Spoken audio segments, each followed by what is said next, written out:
안녕하세요. 이제야 사람답게 산다는 생각이 드는 남자입니다. 제 인생은 늘 고난의 연속이었어요. 겉으로 보기엔 멀쩡해 보이는데 자세히 보면 늘 고난을 겪고 있었습니다. 원래 남의 집 사정은 잘 모른다고들 하잖아요. 그래서 오늘은 그동안 겪었던 답답한 마음을 시원하게 털어놓겠습니다. 저는 어린 시절에 가장 존경하는 사람이 아버지였어요. 저희 가족은 5식구였는데 아버지가 버스 운전을 하면서 가족의 생계를 책임지셨습니다. 그리고 항상 저와 여동생들에게 예의 범절을 강조하면서 항상 엄하게 훈계하셨어요. 그래도 아버진 다정하셨고 5식구가 같이 있으면 늘 웃음이 끊이질 않았습니다. 하지만 13살쯤 됐을 때 집안의 불행이 시작됐어요. 바로 아버지가 가장 믿고 의지했던 아버지 친구한테 보증을 서준 게 원인이 된 겁니다. 처음엔 아버지도 보증 서는 걸 거절했다고 했었어요. 어머니도 절대 안 된다면서 아버지께 강하게 말씀하기도 하셨습니다. 당신 절대 안 돼. 보증 서주면 나랑 끝인 줄 알아. 그때만 해도 어머니가 아버지한테 무슨 말을 하는지 잘 몰랐습니다. 그런데 아버진 이런 어머니의 만류에도 잘못된 선택을 하고 만 겁니다. 절친한 친구의 간곡한 부탁을 거절하지 못하고 어머니 몰래 보증을 서준 거죠. 정말 아버진 친구 사정이 걱정되는 마음에 보증까지 서줬는데 아빠의 절친했던 친구는 어떻게 됐는지 아시나요? 결국 잠수를 타더니 해외로 도피하면서 아빠가 모두 떠안게 된 겁니다. 저희 가족은 그때부터 점점 고통을 받기 시작했어요. 그날 이후부터 화목했던 우리 가족은 부부싸움 때문에 하루 조용할 날이 없었습니다. 처음엔 매달 이자를 갚아 나가 보려고 노력도 했지만 5식구가 살기엔 빠듯했어요. 그래서 어머닌 아버지를 원망하면서 말씀하셨어요. 인간아, 내가 보증 서지 말라고 그랬지? 가족도 못 믿는 세상에 친구를 뭘 믿고 보증을 서줘서 이 사단을 만들어. 온 가족 피말리게 하니까 좋아? 좋냐고. 내가 진짜 미안해. 나도 어쩔 수 없었어. 그땐 그놈이 처자식 두고 그냥 죽어버리려고 하기까지 했어. 친구가 죽을 수도 있다는데 어떻게 그냥 넘어가. 그놈이 나랑 어릴 때부터 친구였는데 내가 어떻게 모른 척해. 그래서 그랬어. 당신한테 상의 안 하고 보증 선 거 진짜 미안해. 내가 죄인이야. 근데 그땐 나도 그냥 못 본 척 넘어갈 수가 없었어. 아이고, 속 터져. 남의 새끼들만 보이고 네 새끼들 안 보이냐? 네 새끼들 좀 봐. 계절 바뀌는데 옷도 제대로 못 사 입히는 거 안 보여? 당신 그 잘난 의리 때문에 우리 식구가 다 굶어 죽게 생겼어. 이제 어쩔 거야? 그때 아버진 어머니의 말에 아무런 말도 못하고 고개를 숙인 채 눈물을 흘리셨어요. 그 후 아버진 속상한 마음에 술에 손을 대기 시작했습니다. 그런데 어머니는 그런 아버지를 보고 더 속이 터진다는 듯 분통을 터뜨리면서 소리치셨어요. 당신 지금 술이 넘어가? 땅 파면 돈이 나오냐고. 지금 술 마실 돈이 어딨어. 빨리 빚부터 갚아야 될 거 아니야. 난 술 안 마시고 싶은 줄 알아? 나야말로 병재 들이붓고 싶은 사람이라고. 왜 이렇게 당신은 정신을 못 차려. 술 마실 돈 있으면 애들 먹을 것부터 챙기라고. 자식이 셋이나 있으면 정신을 똑바로 차려야지. 어차피 망했어. 이제 난 다 망했다고. 아버진 어머니의 잔소리에 더욱 힘들어했어요. 하지만 어머닌 아버지가 버스 운전을 하시기 때문에 술 마시는 걸 항상 걱정하셨던 겁니다. 아무리 술 깨고 출근한다고 해도 혹시나 저러다 사고라도 낼까봐 술 마시는 걸 굉장히 싫어하셨던 거예요. 이런 어머니의 깊은 뜻이 있었던 겁니다. 게다가 아버지가 술 마시고 혹시나 가족들 몰래 잘못된 생각을 할까봐 항상 조마조마했어요. 그런데 아버진 그런 어머니 마음을 몰라주고 어머니와 목소리를 높이면서 싸운 겁니다. 하지만 어머닌 겉으로는 대장부 같아도 속으로는 엄청 여린 사람이었어요. 한 번은 밤에 화장실에 가려고 일어났다가 주방에서 혼자 울고 있는 어머니를 본 겁니다. 저는 어머니한테 다가가서 말했습니다. 어머니, 울어요? 정씨가 왜 일어났어? 전 화장실 가려고 했는데 어머니 왜 울어요? 아니야, 엄마 안 울어. 우리 정식이가 있어서 어머니 안 울어. 걱정 마. 그때 어머니는 저를 안아주면서 다독여 주셨습니다. 그렇게 시간이 흘러 결국 아버지는 간암으로 제가 고등학교 1학년이 되던 해 세상을 떠나고 말았어요. 어떻게든 살아보려던 어머니와 달리 아버지는 늘 술에만 의존하셨어요. 정말로 그냥 나약하게 술만 마시다가 병을 키우게 된 겁니다. 아마 그 당시 아버지도 친구에 대한 배신감과 가족에 대한 책임감까지 짊어지면서 어깨가 무거우셨을 거예요. 아버지 장례를 치르는 동안에도 어머니는 참 강하셨어요. 다른 사람들은 어머니를 위로해 주셨지만 어머니는 하염없이 울면서도 쉽게 무너지지 않으셨습니다. 모든 장례 절차가 끝나고 어머니는 슬픈 목소리로 말씀하셨어요. 애들 아빠, 하늘나라에선 배신당하지 말고 그냥 편하게 살아. 애들은 내가 잘 키울 거니까 거기선 아프지도 말고 술도 좀 줄이고 우리 잘 사는 모습 거기서라도 꼭 지켜봐줘. 난 이제 당신 죽었다고 슬퍼할 시간도 없어. 난 애들 어머니니까 오늘까지만 울라요. 그러니까 잘 가시오. 어머니 말씀에 저는 눈물이 흘렀어요. 정말 이 세상에 아버지가 안 계신다는 게 너무 원망스러웠습니다. 그리고 어머니는 정말 원망할 시간조차 없다는 듯이 일만 찾아다녔습니다. 그날 이후 어머니 얼굴 한번 보기 힘들 정도로 어머니는 투잡을 하기도 했어요.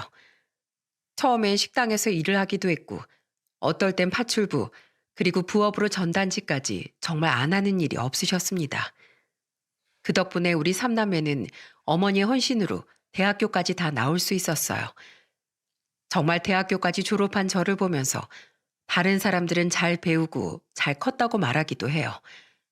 하지만 저는 오로지 어머니의 희생으로 컸다고 생각합니다.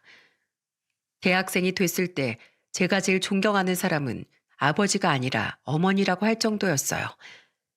제가 왜 이렇게까지 말하고 저희 어머니가 대한민국에서 최고로 존경할 만한 분이신지 지금부터 더 자세한 사연을 말씀드리겠습니다. 저는 대학교 졸업 후 탄탄한 회사에 취업할 수 있었어요. 그때 저는 회사에서 첫 월급을 받았을 때 어머니께 월급의 90%를 드리며 말씀드렸습니다. 어머니, 저 첫 월급 나왔어요. 이건 제가 어머니 드리는 거예요. 아니, 이게 뭐야. 이걸 왜 어머니한테 줘. 우리 아들이 한 달 내내 힘들게 번 돈인데 넣었어. 아휴, 이 엄마가 돈이 뭐가 필요해. 그동안 고생 많이 하셨잖아요. 제가 매달 꼬박꼬박 90%까지는 아니더라도 70%까지는 어머니한테 드릴게요.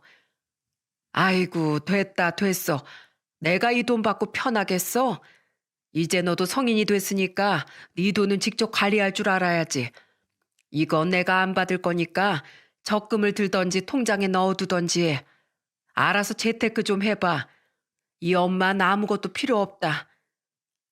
정말 어머니는 제가 드리는 용돈을 쉽게 받으신 적이 없으셨어요. 그 여동생들도 하나씩 사회에 자리를 잡았고 저처럼 어머니께 용돈을 건넸는데 어머니는 그때마다 거절하셨어요. 그리고 제가 회사 다닌 지 2년쯤 지났을 때 어머니는 한정식 가게를 차리셨습니다. 어머니는 정말로 열심히 살아온 결과물처럼 식당을 차리고 사장님이 되셨어요. 평소 어머니가 음식 솜씨는 좋았지만 이렇게까지 한정식 집까지 차리실 줄은 몰랐어요. 어머니 누구보다 열심히 식당을 운영하셨습니다. 그랬더니 점점 입소문이 나서 예약하고 오는 손님들도 많았어요. 그렇게 어머니 식당이 점점 자리를 잡아갈 무렵 여동생들은 결혼을 하기 시작했습니다. 둘째 동생은 나이 28에 시집을 갔고 막내 동생도 3년 뒤에 결혼해서 예쁜 가정을 꾸렸어요. 다들 좋은 남편들을 만나 행복하게 사는 모습이 참 좋아 보였답니다. 그때 제 나이가 35이 넘어갔어요. 그래서 어머니는 저를 보면서 걱정스러운 목소리로 말씀하셨습니다. 정씨가 네 동생들은 다 가정 꾸려서 애들 낳고 잘 사는데 넌 만나는 사람도 없어?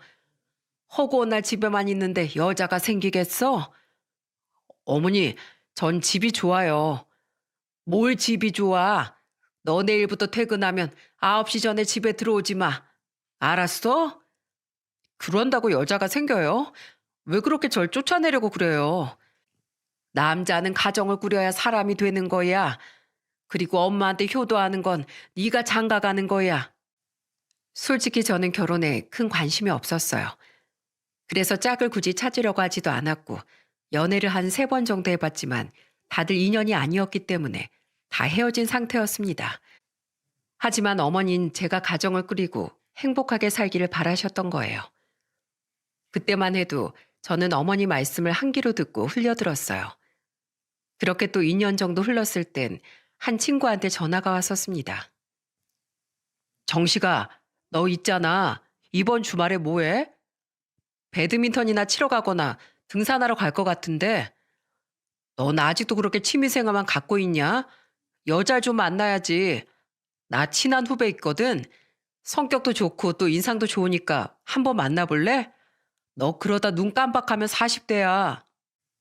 저는 그렇게 주말에 친구의 소개로 소개팅을 나가게 된 거예요. 정말로 듣던 대로 말 한마디도 다소곳하고 예의 바르게 하는 사람이었어요. 게다가 정말로 차분한 그런 인상까지 마음에 쏙 들었습니다. 그렇게 그날의 인연이 돼서 우리는 한 1년 정도 사귀다가 결혼 준비를 하게 됐어요. 가장 기뻐한 사람은 바로 저희 어머니였습니다. 그때 어머니는 여동생들 결혼할 때보다 더 긴장을 많이 하셨어요. 상견례를 앞두고 저한테 몇 번이고 이런 질문을 하셨습니다. 아들, 엄마 오늘 미용실 갔다 왔는데 어때? 좀 괜찮니? 예뻐요. 아유, 그러다가 거울 뚫어지겠어요. 화장이 뜨진 않았어? 이런 날에 화장 뜨면 안 되는데. 엄마 오늘 엄청 예쁘다니까요. 누가 보면 어머니가 시집 가는 줄 알겠어요. 그런가? 아이, 우리 아들이니까 그런 거야. 이번엔 꼭 결혼해야지. 너 평생 노총각으로 죽을래? 알겠어요. 잘할 테니까 어서 가요. 그렇게 어머니를 모시고 약속 시간 10분 전에 먼저 예약했던 장소로 갔습니다. 그리고 5분 뒤에 장모와 장인이 들어오셨습니다. 그리고 서로 인사를 나눴어요. 어머니는 장모를 보고 인사하셨습니다. 안녕하세요. 처음 뵙겠습니다. 정식이 애미 되는 사람입니다. 네, 안녕하세요. 저는 선미 엄마입니다. 그런데 두 분이서 인사를 나누자마자 고개를 갸우뚱하기 시작했어요. 그때 저는 어머니를 보고 조심스럽게 물었어요. 어머니, 왜 그래요? 아니야. 아니겠지? 그런데 그 순간 장모도 뜬금없는 질문을 어머니를 보면서 했습니다. 혹시 안 싸둔 저 한 번 본 적 있지 않으신가요? 그러다가 두 분이서 골똘히 생각하더니 갑자기 두 분은 손뼉을 딱 치면서 말했어요. 그리고 장모가 어머니를 보며 말씀하셨습니다. 혹시 서울 땡땡여고 나왔어요? 네, 맞아요. 아유, 맞구나, 맞아. 나 현숙이야, 이현숙. 현숙이? 야, 이게 얼마만이야? 세상에, 이게 얼마만이야? 거의 50년이 다 됐지? 그동안 잘 살았어? 근데 네가 내 사돈이라니 믿겨지지가 않네. 그러게, 세상 진짜 좁다, 좁아. 저는 그 상황에 어리둥절한 표정으로 어머니를 보며 물었습니다. 두 분이 고등학교 동창이셨어요? 그래. 현숙이라고 한땐 친하게 지냈어. 나이 들고 각자 먹고 살기 바쁘다 보니 서로 연락도 다 끊긴 거지. 아이고, 그런데 이렇게 다시 만날 줄 몰랐네. 그러자 장모는 어머니의 말에 반가움을 감추지 못하고 어머니한테 말했습니다. 아유, 반갑다, 복순아. 난 가끔 네 생각이 한 번씩 나더라고. 얜 도대체 뭐하고 살까 싶어서 그동안 어떻게 살았어? 어쩜 이렇게 아들을 훌륭하게 키웠어? 나야 남편 먼저 보내고 먹고 사느라고 바빴지. 뭘 우리 며느리도 최고지 그래. 너도 딸 잘 키웠다. 너도 참 힘들었겠다. 연락 좀 하지 그랬어. 그래도 이렇게 다시 보니까 너무 좋다. 상견례 자리는 두 분의 만남의 장소가 됐어요. 정말로 상견례 자리인데 하하호호 웃으면서 즐거운 시간을 보냈습니다.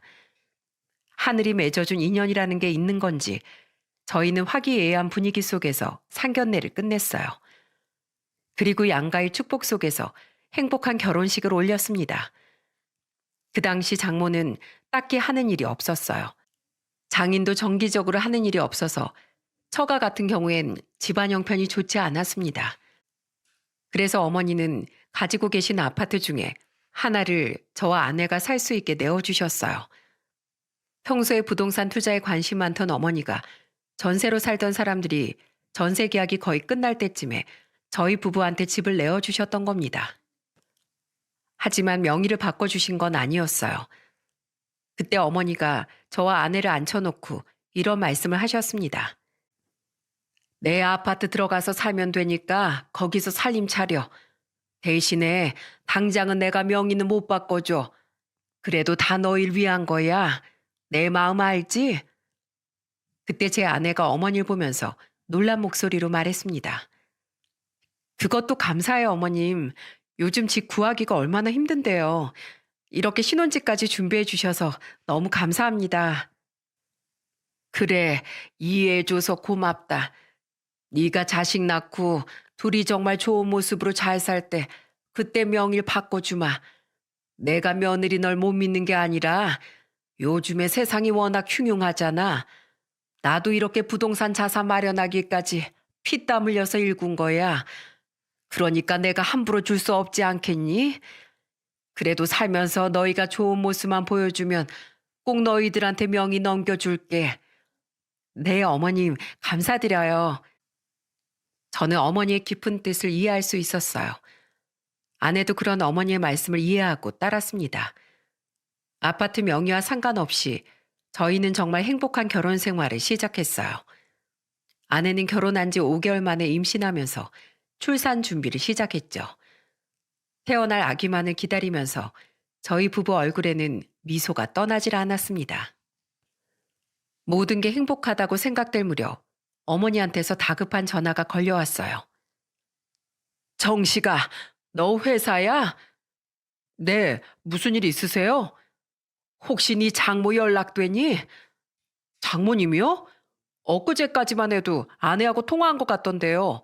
왜요? 무슨 일 있어요? 아유, 나 못 살겠다. 못 살아, 정말.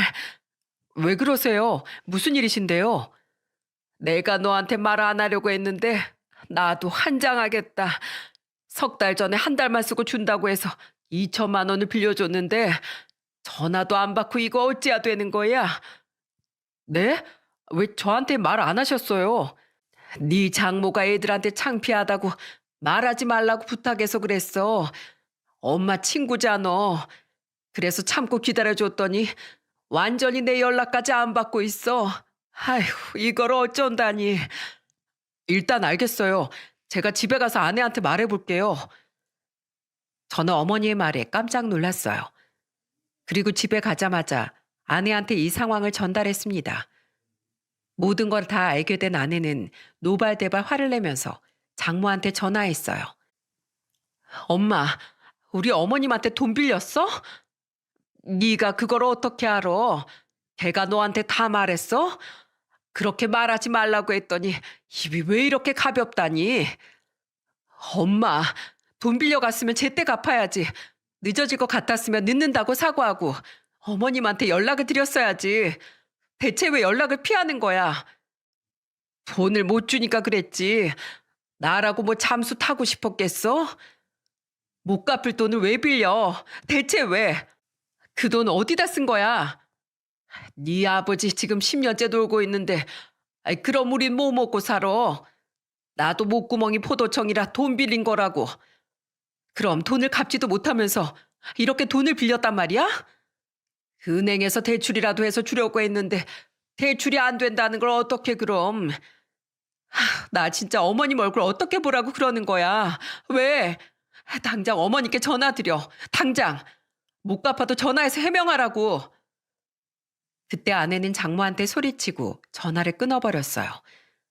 그리고 가슴을 치면서 울면서 말했습니다. 진짜 미치겠어. 나 어릴 때부터 돈 갖고 그렇게 사골 치더니 어머님한테까지 이러면 난 어떡하냐고. 걱정 마. 장모님이 전화 드리겠지. 저는 우는 아내를 달래해줬어요. 그때 아내 말을 들어보니까 장모는 이런 일이 자주 있었던 것 같았습니다. 하지만 저는 장모가 이해가 안 갔어요. 돈을 못 갚으면 동창끼리 시간 좀 달라고 말하는 게 어려운 일도 아닐 텐데 왜 전화를 피하나 싶었습니다. 임신 중인 아내가 안정을 취할 수 있게 제가 중간에서 노력해야겠다 싶었죠. 그러다 어머니께 또 전화가 걸려왔어요. 아들, 이거 어쩌냐. 2천만 원 못 갚겠다고 몸으로 때우겠대. 몸으로 때운다니 그게 무슨 말이에요? 내일 식당에서 그냥 일 좀 시켜달래. 어머니도 그때 사람 구한다고 하셨잖아요. 그렇긴 한데 아이 어떻게 사돈끼리 일을 시켜.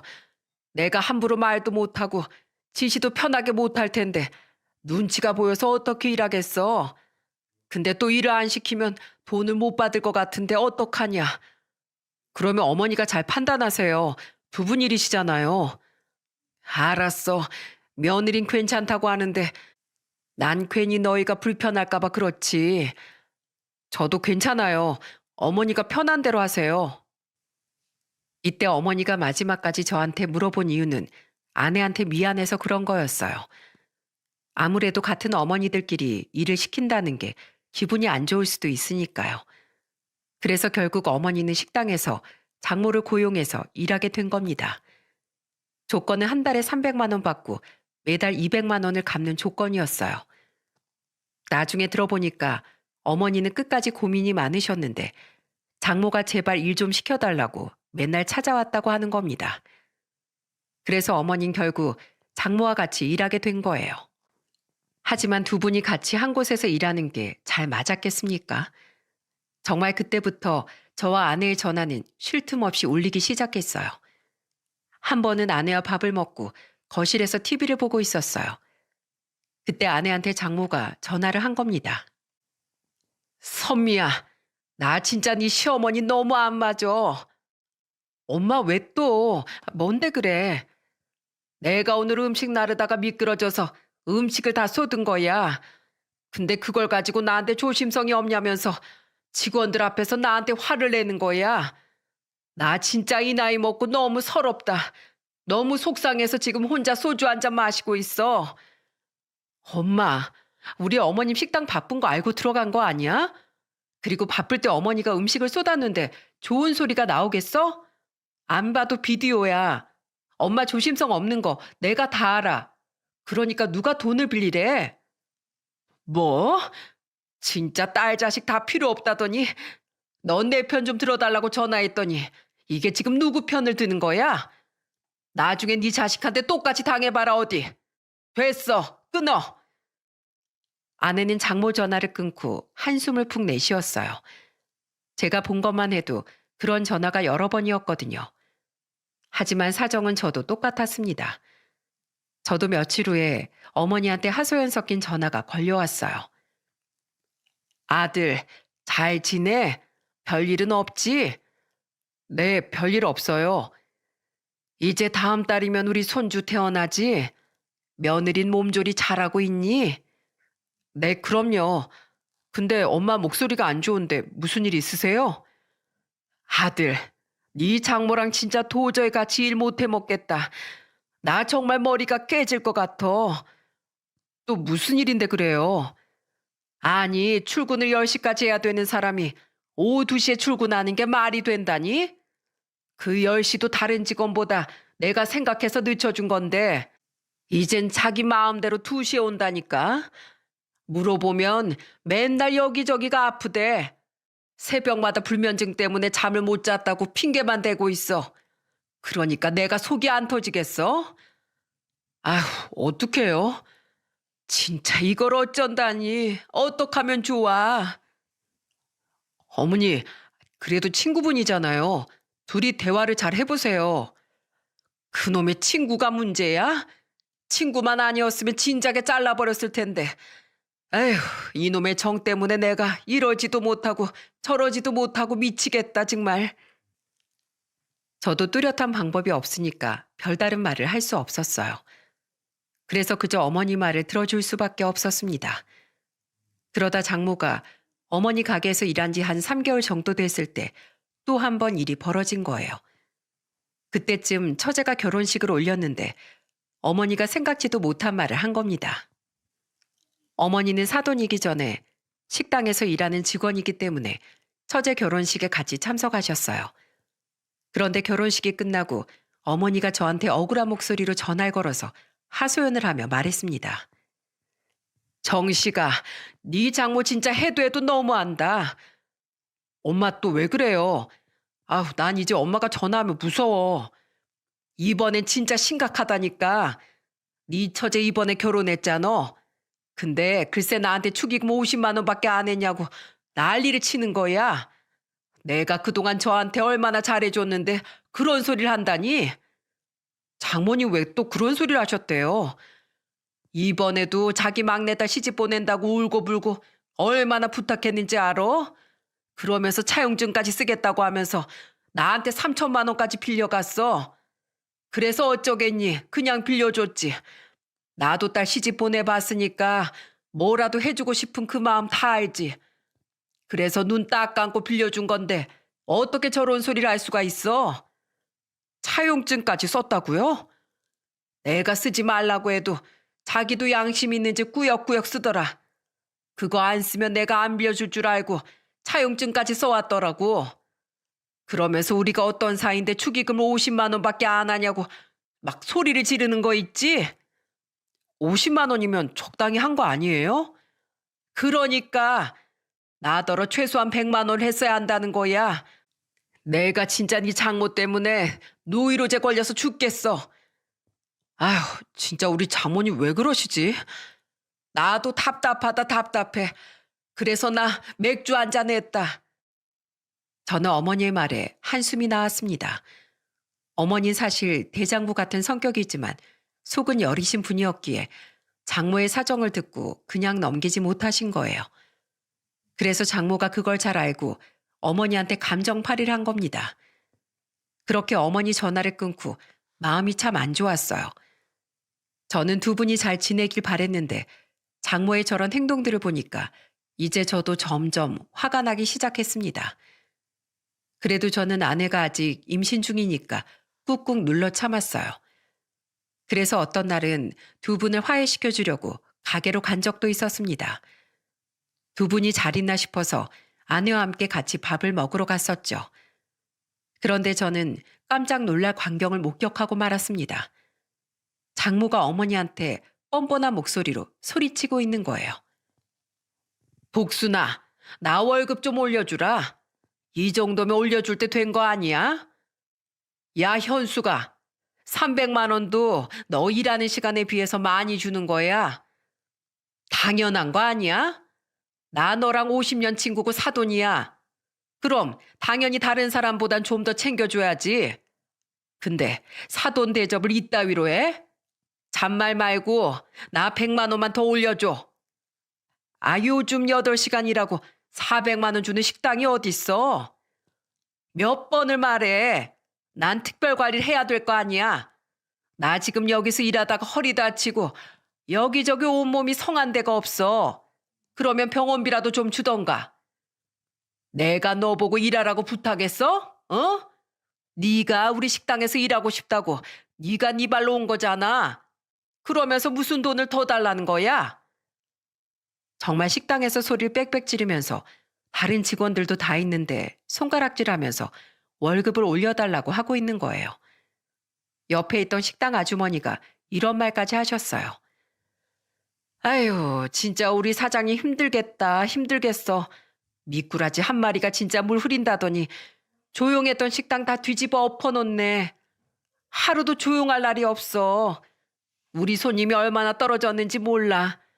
사장님이 쓸데없이 정이 많아서 그래. 아이고. 그때 내가 아들인지 아는데도 식당 아주머니는 제 앞에서 그런 이야기를 전부 다 하셨습니다. 그 순간 아내는 고개를 못 들었어요. 그리고 아내가 행패 부리는 장모를 가로막고 어머니를 보며 말했습니다. 어머님, 저희 엄마 잘라버리세요. 호의를 베풀어도 고마운 줄도 모르고 감나라 배나라 참견하는 사람이 저희 어머니예요. 정말 제가 창피해 죽겠어요. 당장 잘라버리세요. 그때 장모가 아내의 말에 깜짝 놀라 소리치며 말했습니다. 야, 너 또 네 시애미 편이야? 어쩜 딸이라는 게 엄마 마음을 이렇게 몰라줄 수 있어? 제발 좀 내 얼굴에 먹칠 좀 하지 마. 엄마 대체 왜 이러는 거야? 사람들 안 보여? 엄마가 여기서 이러면 어떡해? 아니, 월급 좀 올려줄 수 있잖아. 나 허리 좀 봐. 여기 파스 붙인 거 보여? 내가 요즘 파스 안 붙이면 잠을 못 자. 병원비 값으로 내가 정당하게 요구할 수 있는 거 아니야? 제발 좀 그만해.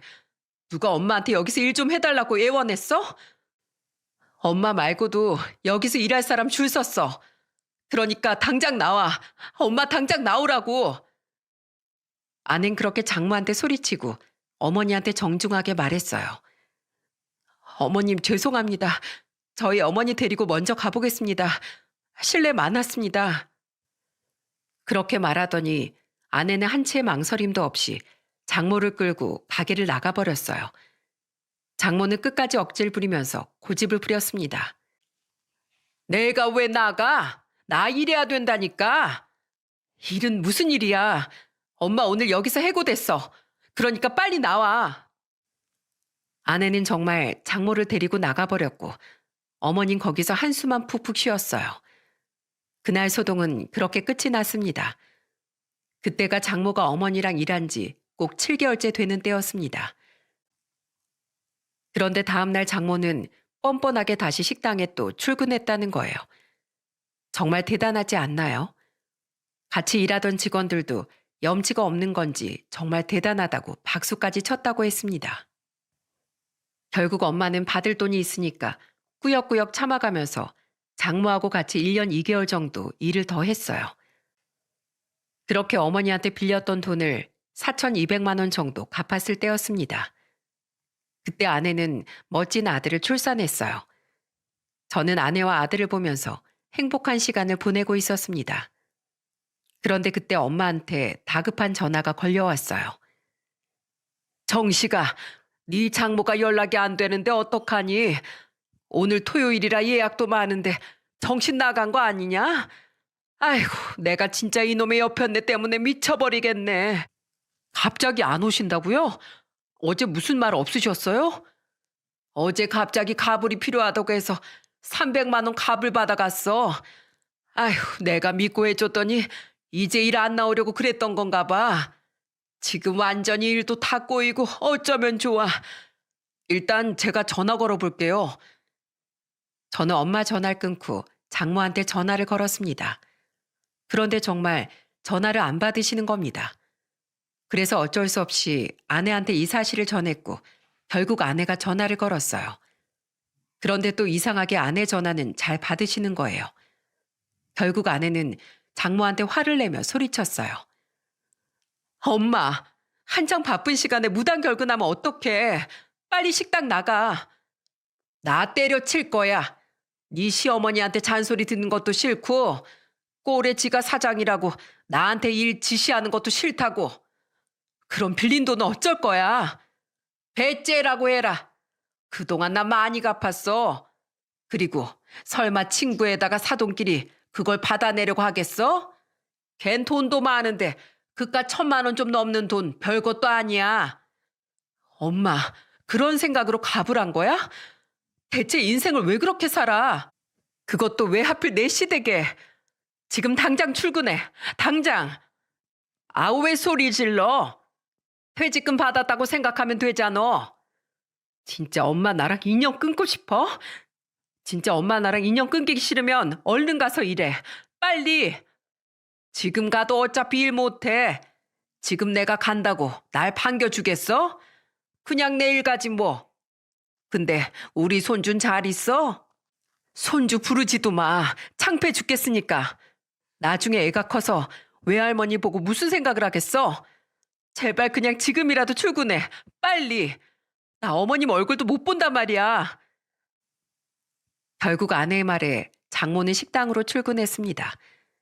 진짜 이런 장모의 태도에 황당했던 적이 한두 번이 아니었어요. 아내는 저희 어머니께 전화해서 미안한 목소리로 말했습니다. 어머님, 정말 죄송합니다. 저희 엄마 때문에 안 해도 될 고생까지 하시고 정말 죄송해요. 괜찮어. 네가 무슨 잘못이 있어. 난 너 원망 안 해. 그러니까 내 걱정 말고 어서 우리 손주나 잘 돌봐. 어른들 일은 어른들끼리 해결할게. 엄마는 오히려 신경 쓰지 말라고 해서 아내가 닭똥 같은 눈물을 흘렸어요.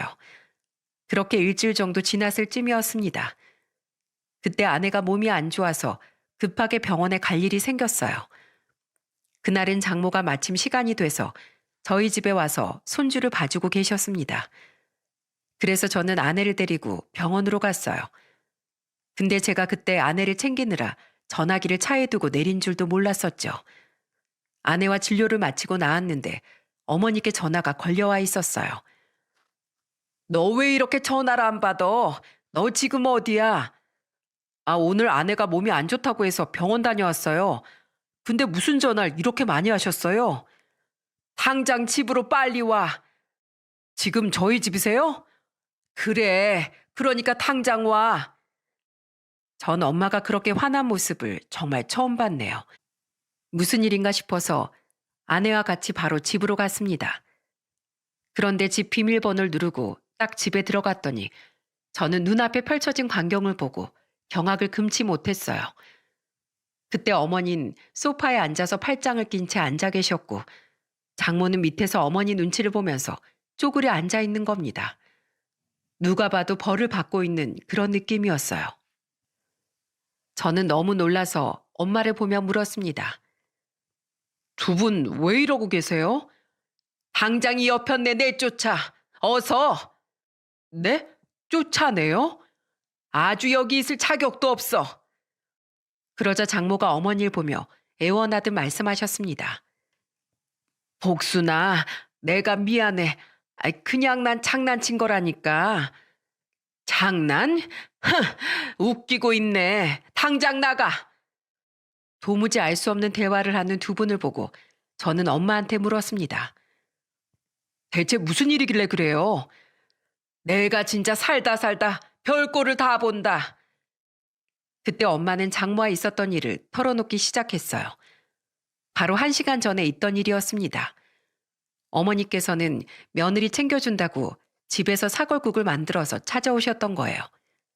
그런데 저한테 미리 전화했지만 제가 전화를 안 받았던 겁니다. 그래서 집 앞에 도착한 어머니는 초인종을 누르셨다고 했어요. 그런데 그때 장모가 인터폰을 받은 것도 모르고 어머님 평소처럼 말했다고 했습니다. 나 왔다. 어서 문 좀 열어라. 사골국 좀 끓여왔어. 뭐야, 복순이냐? 아니, 넌 여기 어떻게 있어? 어떻게 있긴, 나도 외할머니야. 근데 우리 아들은 어디 갔어? 아니, 네 아들은 왜 나한테 와서 찾아? 잔말 말고 네 딸 주려고 사골국 챙겨왔으니까 문부터 열어. 그때 날이 추웠던 겨울이라서 어머닌 추위에 떨고 계셨어요. 그런데 그때 장모가 어머니한테 뭐라고 했는 줄 아시나요? 내 딸이 피곤하다고 다음에 오라는데 우리 딸이 문 열어주지 말래. 어쩌니? 너 그냥 가야겠다. 내가 며느리 주려고 사골까지 챙겨왔는데 문을 열어주지 말라고? 너 그동안 우리 딸한테 지금까지 어떻게 했길래 무섭고 싫다고 하니? 네가 정말 뻔뻔하고 진짜 악마 같다는데 평소에 사람 좋은 척 하더니만 집에서 며느리 그렇게 괴롭혔던 거야?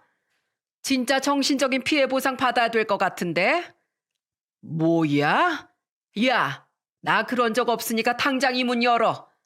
그리고 그런 말을 진짜 우리 며느리가 했다고? 그게 말이 된다고 생각해? 아유, 맞다니까. 야, 지금도 네 목소리 듣고 이불 속으로 들어갔어. 무섭다고. 그러니까 그냥 빨리 꺼져.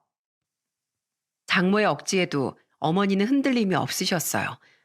어머니는 며느리가 평소에 어떤 사람인지 잘 알았기 때문에 분명 집안에 며느리가 없다는 걸 확신한 겁니다. 그래서 어머니는 장모한테 단호한 목소리로 말했다고 했어요. 너 근데 지금 네가 있는 집 혹시 내 집인 거 아니? 아니, 이게 왜 네 집이야? 우리 딸 집이지. 네 딸 집이라고? 아직 너 몰랐구나. 난 이 집 아들한테 아직 안 줬어. 몰랐나 보네.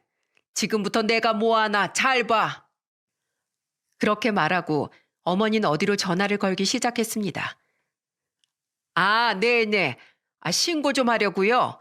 지금 제 집에 무단 침입한 사람이 있어서 바로 신고 접수 좀 해주세요. 빨리 잡아가세요. 빨리요. 어머니 그렇게 경찰서에 신고를 해버린 거였어요. 말이 안 통하니까 어머니도 최후의 수단을 선택한 겁니다. 인터폰으로 이 광경을 본 장모가 그때야 기겁하면서 문을 열었던 거예요. 그러면서 다급한 목소리로 엄마를 보면서 말했다고 했어요. 너 지금 사돈을 신고하겠다는 거야? 이제야 문을 여네. 장난 좀 친 걸 가지고 왜 그래? 근데 진짜 신고했어? 경찰 오면 어쩌려고 그래? 야, 신고 안 했어. 신고한 척한 거야. 네가 하는 짓이 하도 유치해서 나도 똑같이 했다. 왜? 신고 안 했다고? 그럼 지금 나 놀린 거야? 진짜 내가 그동안 참아줬더니 너 이제 안 되겠다. 나한테 차용증 쓴 거 있지? 그리고 갑을 받았던 돈 있지? 그 돈들 지금 싹 다 갚어. 내가 지금 돈이 어딨어. 그래? 계속 그런 식으로 나오겠다 이거지? 내가 이 차용증 들고 가서 고소하면 되겠네. 어차피 형사도 안 될 거고 민사로 내가 시원하게 고소해 줄게. 고소하면 아마 압류명령 떨어질 거다. 그러면 네 통장 다 압류되고 네 그 몇 없는 재산까지 다 압류해 줄게. 내가 널 친구라고 생각한 게 바보지 바보야.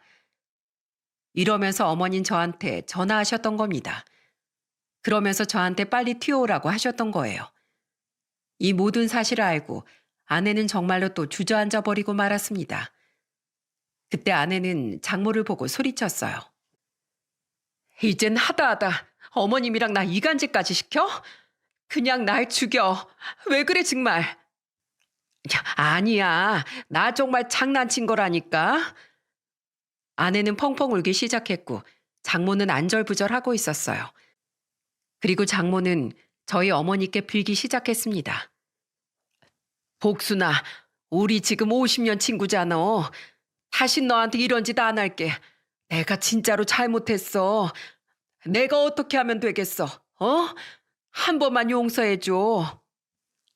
그러면 이제 내 빚 갚아야지. 나도 진짜 당장이라도 갖고 싶은데 돈이 없어. 진짜야. 나 지금 먹고 죽을래도 돈이 없어. 그럼 너 하던 대로 몸으로 때워. 내일부턴 다른 직원들보다 1시간 일찍 출근해. 오전 8시까지 출근해. 알았어? 8시? 그건 너무 이른 거 아닌가? 그동안 너 생각해서 내가 10시까지 출근하라고 했던 거야. 그러니까 8시까지 출근해. 남들보다 더 일찍 출근해라. 알겠어? 싫으면 나 지금 고소하러 간다. 알겠어. 할게. 그리고 호칭은 사장님이야. 가게에서 복순이, 사돈 이런 걸로 부르면 나 바로 고소하러 갈 거야. 그리고 그동안 나 믿고 직원들한테 함부로 했지? 그것도 내일 가서 다 사과하고 넌 그냥 막내라고 생각하면서 앞으로 존댓말 쓰고 일해. 한 번만 더 막장으로 살면 나 이거 다 들고 법원 갈 거야. 그렇게 어머니는 3가지 조건을 걸었고 장모가 지키기로 약속하면서 일단락도 했어요. 그리고 어머니는 사골국을 아내한테 끓여주셨습니다. 그때 장모가 풀이 죽은 목소리로 어머니께 말했어요. 나 내일 출근해야 되니까 먼저 가볼게, 복순아. 그러면서 장모는 죄인처럼 도망가 버렸습니다. 그리고 아내는 어머니가 끓여준 사골국을 먹으며 말했어요. 저희 엄마 정말 철이 없죠. 어렸을 때부터 엄마 때문에 동네에서 손가락질 많이 당했어요. 네 어머니 학교 다닐 때 안 그랬는데 어쩌다가 저렇게 된 거야? 어머님, 제가 죄송합니다. 제가 정말 면목이 없네요. 아니, 네가 왜 울어? 난 우리 며느리 믿어. 그러니까 이거 어서 먹어. 병원에서 뭐래? 괜찮다니? 네, 아무 이상 없대요. 안정만 좀 취하면 된다고 그랬어요. 그래, 다행이네. 뭐 필요한 거 있으면 나한테 말해. 네 엄만 당분간 내가 교육 좀 시켜야 되겠다. 그러니까 넌 서운해하지 말어. 아니에요. 제 걱정은 하지 마세요. 그 후 장모와 어머니 관계는 완전히 역전돼 버렸어요. 정말 어머니 한마디면 장모가 꼼짝을 못한다고 했어요. 예전 모습은 상상도 못할 만큼 일도 열심히 한다고 했습니다. 아내는 그래도 불안했는지 장모한테 전화해서 단호하게 말했어요. 한 번만 더 지난번 같은 일 있으면 나 엄마랑 연 끊을 거야. 알겠어? 연락도 다 차단하고 다시는 안 볼 거라고. 이제 손주 생각해서 제발 정신 차리고 살아. 제발 좀. 그래, 알겠어. 내가 제대로 해볼게. 그때 장모는 딸을 생각해서라도 잘 지내려고 더 노력하셨던 거예요. 그 덕분에 요즘 어머니는 편하게 지내고 계세요. 제가 엄마한테 넌지시 요즘은 어떤지 물어본 적이 있답니다. 요즘 딱 좋아. 웬만한 일도 잘하고 이젠 사고도 안 쳐서 내가 얼마나 편한지 몰라. 쭉 지금만 같으면 좋겠다. 그래, 장모님도 행동만 그렇지 심성은 그렇게 나쁜 사람은 아니세요. 전 어머니가 장모님이랑 잘 지내셨으면 좋겠어요. 알았다, 알았어. 내가 꾸준히 지켜보마. 또 언제 돌변해서 사고 칠지 모르니까 내가 눈에 쌍심지를 켜고 지켜볼게. 두 분이 잘 지내면 아내도 정말 좋아할 거예요. 정말 두 분은 오랜 친구이자 사돈, 그리고 같이 일도 하면서 잘 지내셨습니다. 그 후에 저희 아들 돌잔치를 했었어요. 그날 두 분이서 같이 오셔서 축하해 주는데 얼마나 보기 좋았는지 모릅니다. 그날 아내가 장모한테 물었습니다.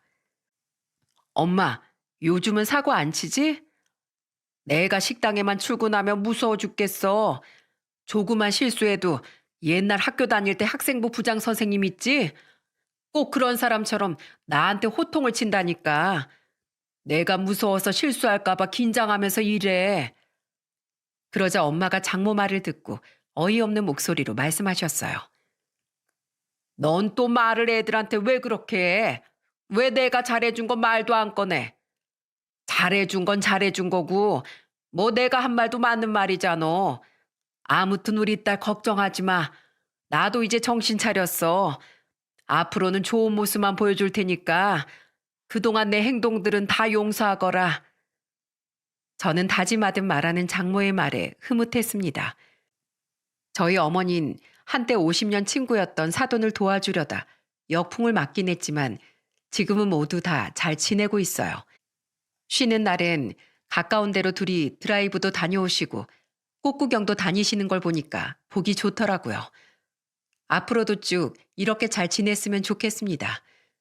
요즘은 저희 아들이 걸음마를 시작해서 양가 어른들이 박수를 치면서 좋아하세요. 이렇게 가족들이 다 건강하게 살았으면 좋겠습니다. 제가 이렇게 사연을 보낸 이유는 사람 간의 신뢰를 잃으면 전 재산을 잃는 거나 마찬가지라고 생각해요. 정말 돈보다 중요한 게 사람이라고 하지 않나요? 그만큼 잃은 돈은 다시 벌 수 있지만 한번 사람을 잃으면 그 관계는 정말 회복하기 힘들다고 생각합니다. 그래서 인간관계는 가족이든 동료 사이든 친구든 모든 노력이 필요하다고 생각해요. 여러분도 새해에는 가까이 있는 사람을 소중히 대하시길 바랍니다. 감사합니다.